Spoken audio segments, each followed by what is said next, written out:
In a town called Hamelin in northern Germany, a stained glass window made in the year 1300 and kept until the 17th century in the market church depicts an event where the children were in danger.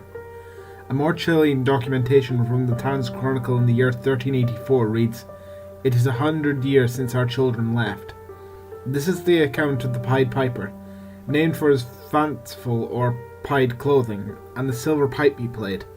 According to legend, as well as several personal written accounts, the man lured the children never to be seen again.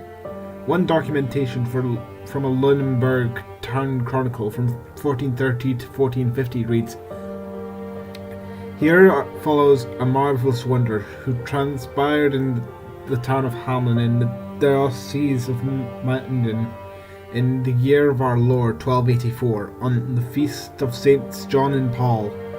A certain young man, 30 years of age, handsome and well dressed, so that all who saw him admired him because of his appearance, crossed the bridges and entered the town by the west gate.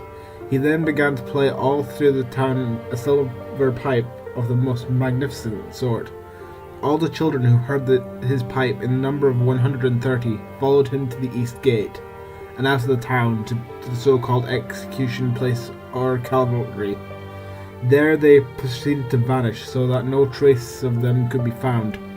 The mothers of the children ran from town to town, but they found nothing. It is written, a voice was heard from on high, and a mother was bewailing her son." However, several other documents from surrounding areas spoke of this event. Nearly 3 centuries since the initial incident, people of surrounding towns in Germany feared the return.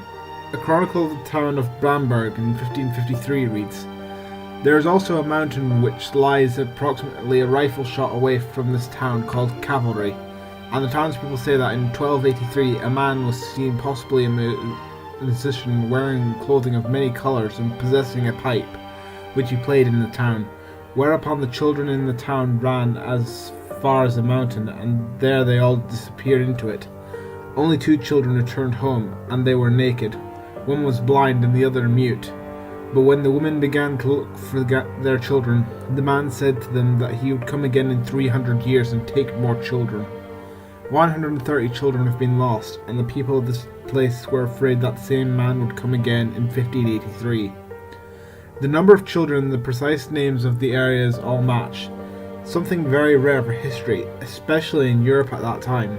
For most Europeans in those centuries, estimation and near guesses followed particular superstitions, just wives' tales and folkly legends. However, not the case this time. Making certain notes of the years in several chronicles in several different towns, they seem to be counting down into 300, carefully documenting and awaiting, fearing his return. The last known place where the children were seen is called Bangelosenstrasse, or Street Without Drums, and even to this day, no one is allowed to play music or dance there, possibly to mourn the lost souls of the children. Perhaps to keep an ear out. We all know that the Pied Piper is a fairy tale, a moral story, meant to scare people straight. As the story goes, the Pied Piper was a rat catcher who charmed the rat plague out of the city, and he only took the children away when the townspeople refused his payment. Funny thing is though, in no historical documents of the incident were there any mention of rats or payment until the middle of the 16th century, when it was introduced as a theory for the cause behind the abductions.